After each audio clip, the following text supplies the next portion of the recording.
আমরা যে দোয়া করি না, এর পেছনে অন্যতম একটি কারণ হলো আমাদের মজ্জাগত স্বভাব। আমরা নগদে বিশ্বাসী। তৎক্ষণাৎ যা পাই তাতেই আমাদের অগাধ বিশ্বাস, অঢেল আস্থা। আমরা বোঝার চেষ্টা করি না যে শৃঙ্খলা হলো আল্লাহ সুবহানাহু ওয়া তাআলার একটা পদ্ধতি।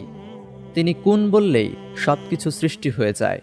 তথাপি তিনি পৃথিবী এবং আসমান জমিন সৃষ্টি করতে ৮ দিন সময় নিয়েছেন।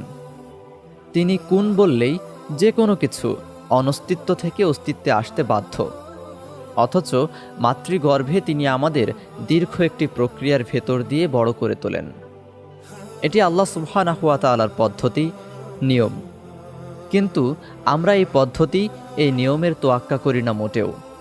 আমরা চাই আমাদের দোয়াগুলো করামাত্র কবুল হোক। যখন দেখি আমাদের দোয়াগুলো আমাদের প্রত্যাশিত সময়ের মধ্যে কবুল হচ্ছে না, দোয়ার আপাত কোনো ফল পাওয়া যাচ্ছে না, তখন আমরা হতাশ হয়ে পড়ি। আস্তে আস্তে দোয়া করা ছেড়ে দিই।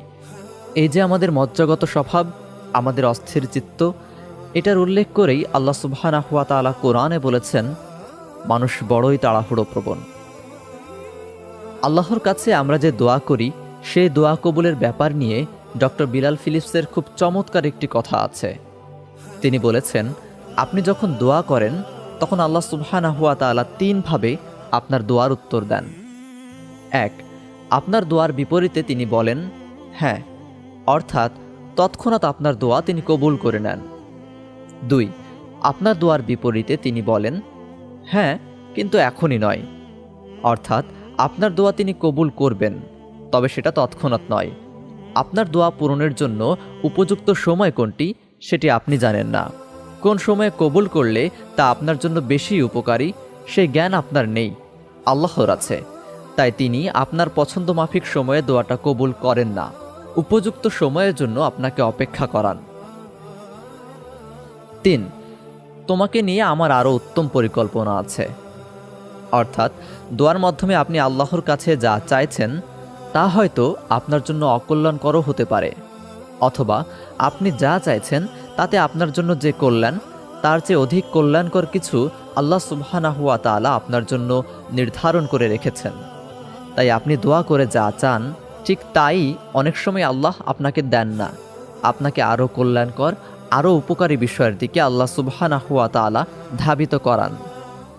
অস্থির চিত্ত না হয়ে আল্লাহর সিদ্ধান্তর ব্যাপারে কোনো রকম অবিশ্বাস, সন্দেহ কিংবা সংশয় পোষণ না করে তার কাছে চান।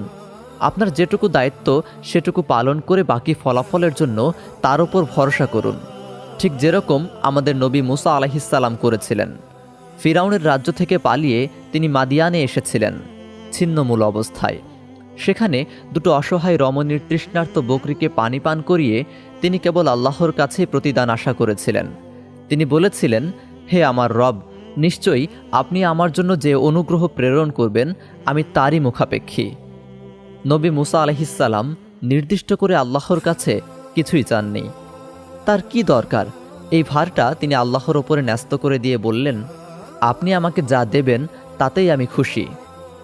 আমাদের দোয়াগুলোও হতে হবে এমন, দোয়ার মধ্যে থাকতে হবে আল্লাহর ওপর পরম নির্ভরতার ছাপ। বনি ইসরায়েল যুগের ৩ লোক যারা আটকা পড়েছিল গুহার মধ্যে, তারাও দোয়ার মাধ্যমে মুক্তি পেয়েছিল। বিশাল পাথর এসে যখন আটকে দিয়েছিল গুহার দ্বার, তখন তারা আল্লাহর কাছে আকুল চিত্তে দোয়া করেছিল।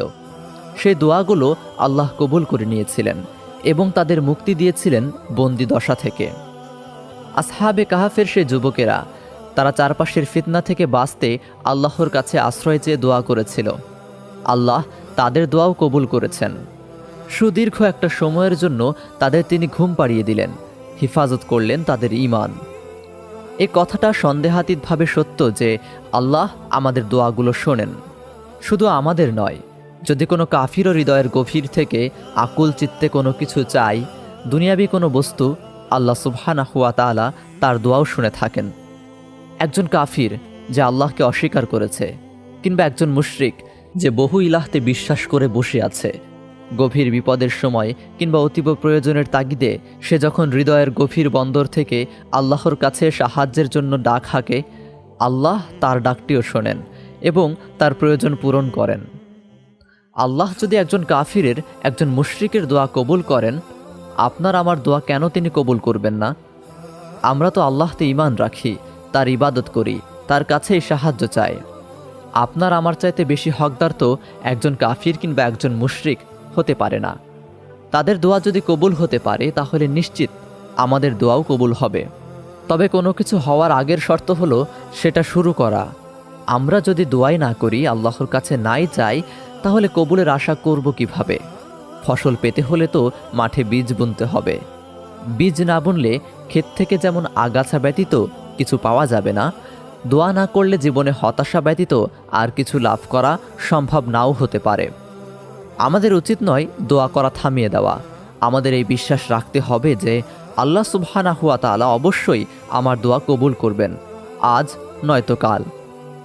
আমার দোয়া কবুল হতে হয়তো একটু সময় লেগে যেতে পারে, তবে এই সময় লেগে যাওয়া যেন কোনোভাবেই আমাকে অধৈর্য, অস্থির এবং দোয়া বিমুখ না করে ফেলে। আমার দোয়া আল্লাহ কেন কবুল করবেন না, যেখানে তিনি অভিশপ্ত ইবলিস শয়তানের দোয়া পর্যন্ত কবুল করেছেন? ইবলিস আল্লাহকে বলেছে, আর যদি আপনি আমাকে কিয়ামত পর্যন্ত সময় দেন, তাহলে অতি অল্প সংখ্যক ছাড়া আদমের বংশধরদের অবশ্যই আমি পথভ্রষ্ট করে ছাড়ব। ইবলিসের এই দোয়া, এই চাওয়া আল্লাহ পূরণ করেছিলেন। তিনি বললেন, যাও, তোমাকে অবকাশ দেওয়া হলো। আল্লাহ সুবহানাহু ওয়া তাআলা ইবলিসকেও ফিরিয়ে দেননি। আমরা কেন ভাবছি যে তিনি আমাদের ফিরিয়ে দেবেন, নিরাশ করবেন?